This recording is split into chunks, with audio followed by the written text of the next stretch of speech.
کہ اگر آپ پکوڑوں سموسوں کے بغیر رمضان گزاریں تو یہ تو ناممکن ہے۔ افطار میں ایسا کون سا مشروب لے سکتے ہیں جس سے ہمارے معدے کو سکون ملے اور ہمیں پیاس سے بھی بچائے گا؟ ہماری باڈی ایڈکٹ ہو جاتی ہے کہ وقفے سے 16-17 گھنٹے کی فاسٹنگ کرتے ہیں تو آپ کے اندر نیوٹریشن ڈیفیشنسی ہوتی ہے، آپ کے اندر نمکیات کی کمی ہوتی ہے۔ تو اس صورت میں مین چیز تو کھجور ہے، اور کھجور کے ساتھ آپ، یا میں اکثر لوگوں کو کہتا ہوں جو لوگ نکاحت کمزوری محسوس کرتے ہیں، ریڈ شربت پیتے ہیں، اب ہمارا کھانا یہاں آ جاتا ہے تو وہ پھر کیا ہوگا کہ ہم بھاری بوجھل طبیعت ہوگی۔ تو میں کہتا ہوں سادہ پانی بھی بیسٹ ہے، لیکن افطار میں ایسا کون سا مشروب لے سکتے ہیں جس سے ہمارے معدے کو سکون ملے اور ہمیں پیاس سے بھی بچائے گا؟ دیکھیں بحیثیت مجموعی تو آپ کا جو سادہ پانی ہے یہ بہترین چیز ہے۔ میں عموماً یہ کہتا ہوں کہ ہم لوگ ریڈ شربت پیتے ہیں، کوئی بھی کمپنی کا ہم پیتے ہیں، مشروب پیتے ہیں، تو یہ جتنے بھی ہیں، جب آپ آئلی چیزیں، تو رمضان میں آپ کو پتہ ہے ہمارے دسترخوان کی زینت ہوتے ہیں کہ اگر آپ پکوڑوں سموسوں کے بغیر رمضان گزاریں تو یہ تو ناممکن ہے۔ اس میں چاہے عام پیشنٹ ہوں یا جو نہیں بھی پیشنٹ ہیں، سب کے لیے رمضان کی وہ برکتیں ایک اور اس کے انوار و تجلیات اپنی ہیں۔ تو میں کہتا ہوں سادہ پانی بھی بیسٹ ہے، لیکن نمکین شکنجبین بیسٹ چیز ہے۔ دیکھیں جب آپ 16-17 گھنٹے کی فاسٹنگ کرتے ہیں تو آپ کے اندر نیوٹریشن ڈیفیشنسی ہوتی ہے، آپ کے اندر نمکیات کی کمی ہوتی ہے، آپ کے اندر ہائپوگلائمیٹک جو ہے نا معاملات ہوتے ہیں، جس میں آپ کے diabetes level, sugar level down ہوتا ہے۔ تو اس صورت میں مین چیز تو کھجور ہے، اور کھجور کے ساتھ آپ نمکین شکنجبین پی لیں، یا میں اکثر لوگوں کو کہتا ہوں جو لوگ نکاحت کمزوری محسوس کرتے ہیں، فیل کرتے ہیں، تو وہ دودھ کے اندر سردائی ٹائپ کچھ بادام، کشمش اور یہ بھی موسمی نٹس ہیں، چونکہ آج کل موسم آپ کو پتہ ہے ٹھنڈا ہے تقریباً، تو آپ دودھ کے اندر وہ سردائی ٹائپ بنا کے وہ استعمال کریں۔ اس کا 2 فائدے ہوں گے، ایک تو وہ خشکی ظاہر کرے گا، تراوٹ بحال ہوگی، نمبر 1، نمبر 2 ڈی ہائیڈریشن، پانی کی کمی کو پورا کرے گا، اور نمبر 3 بہترین فائبر ہے۔ آپ کو پتہ ہے رمضان کے جب روزے رکھتے ہیں تو کھانا پینا ایک کافی لمبی فاسٹنگ کی وجہ سے آپ کے اندر انٹسٹائن کی جو موومنٹ ہے، جس کو ہم پیراسٹیٹک موومنٹ کہتے ہیں، قوت دودیہ کہتے ہیں، وہ ڈرائی ہو جاتی ہے۔ تو جب آپ فائبر لیتے ہیں تو ان لوگوں کو جنہیں سویئر کانسٹیپیشن رمضان میں ہو جاتی ہیں تو ان کے لیے بڑی بہترین چیز ہے۔ تو اس میں انشاءاللہ ان کی کانسٹیپیشن بھی ریلیف ہوگی، اور پلس ان کو انرجی بھی ملے گی۔ اور جو دودھ میں سردائی کا جو کنسیپٹ ہے، سردائی ایک نام لے رہا ہوں، بیسیکلی جو موسمی نٹس ہیں آپ اس کو گرائنڈ کر کے اور دودھ کے ساتھ اس کا پاؤڈر بنا کے رکھ لیں، تو جسٹ لائک کوئی جیسے آپ وہ کوئی ہمارے تلبینہ تیار ہوتا ہے تو 1 چمچ دودھ میں ملایا اور وہ پی لیا آپ نے، تو بہترین ذائقہ ہے، بچے بھی، وہ ڈیلیشیس بڑا ٹیسٹ ہے، بچے بھی لے سکتے ہیں، بڑے بھی لے سکتے ہیں۔ اچھا سر، کیونکہ اکثر روزہ رکھتے رکھتے نا جسم میں بڑی کمزوری محسوس ہوتی ہے اور بڑا چڑچڑا پن ہو جاتا ہے، تو اس کے لیے کوئی ایسا ٹوٹکا جس کی وجہ سے ہم لوگ اپنی جسم کو بھی جو ہے وہ اسٹرانگ رکھ سکتے ہیں، ایکٹیو رکھ سکتے ہیں،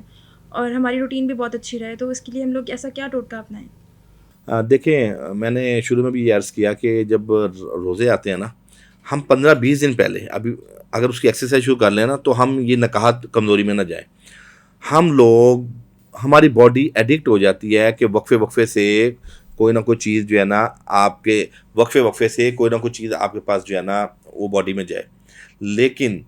انفارچونیٹلی رمضان کے میں ہم کیا کرتے ہیں کہ ہم تھوڑا سا نا افطاری کے اوپر اپنے پیٹ پہ کنٹرول کر لیں۔ یعنی جب ہم بہت سیر ہو کے کھانا کھاتے ہیں اور بہت زیادہ، یعنی آپ دیکھیں نا شریعت مطہرہ کے اندر ہے کہ آپ نے اپنی باڈی کے 3 حصے پورشن بنانے ہیں۔ ایک حصہ آپ نے غذا کا رکھنا ہے، پیٹ کی بات کر رہا ہوں، ایک حصہ آپ نے ہوا کا رکھنا ہے، اور ایک حصہ پانی کے۔ اب مجھے بتائیں کہ جو پانی والا حصہ ہے یا جو ہوا والا حصہ ہے، اس سے بھی ہم غذا کو کور کر لیتے ہیں، اب ہمارا کھانا یہاں آ جاتا ہے، تو وہ پھر کیا ہوگا کہ ہم بھاری بوجھل طبیعت ہوگی، اور ہمارا جو ہضم ہے وہ 3 گھنٹے کے بجائے 6 گھنٹے میں چلا جائے گا، تو وہاں سستی اور کاہلی آتی ہے۔ تو بہتر چیز تو یہ ہے کہ آپ، اور دوسری اہم چیز یہ ہے کہ ہم لوگ نا یہ قدرتی چیزوں سے ہم نے انحراف کر لی ہے۔ ہم نے مثلا کیچپ ہے، مایونیز ہے، ایسی چیزیں بہت ہمارے کھانوں پہ ہوتی ہیں۔ ہم گھروں کے اندر، ہماری خواتین کو چاہیے کہ گھروں کے اندر دوبارہ سے وہ ٹرینڈ ہونا چاہیے جو پرانے، جو ہماری بزرگ خواتین جو گھروں میں دسترخوان کو کی زینت چیزیں ہوتی تھی، مثال کے طور پہ چٹنی ہوتی تھی پودینے کی، آم کی چٹنی بنتی تھی، فالسے کی چٹنی بنتی تھی، گرین چلی گھر میں بنتی تھی۔ اب آج کل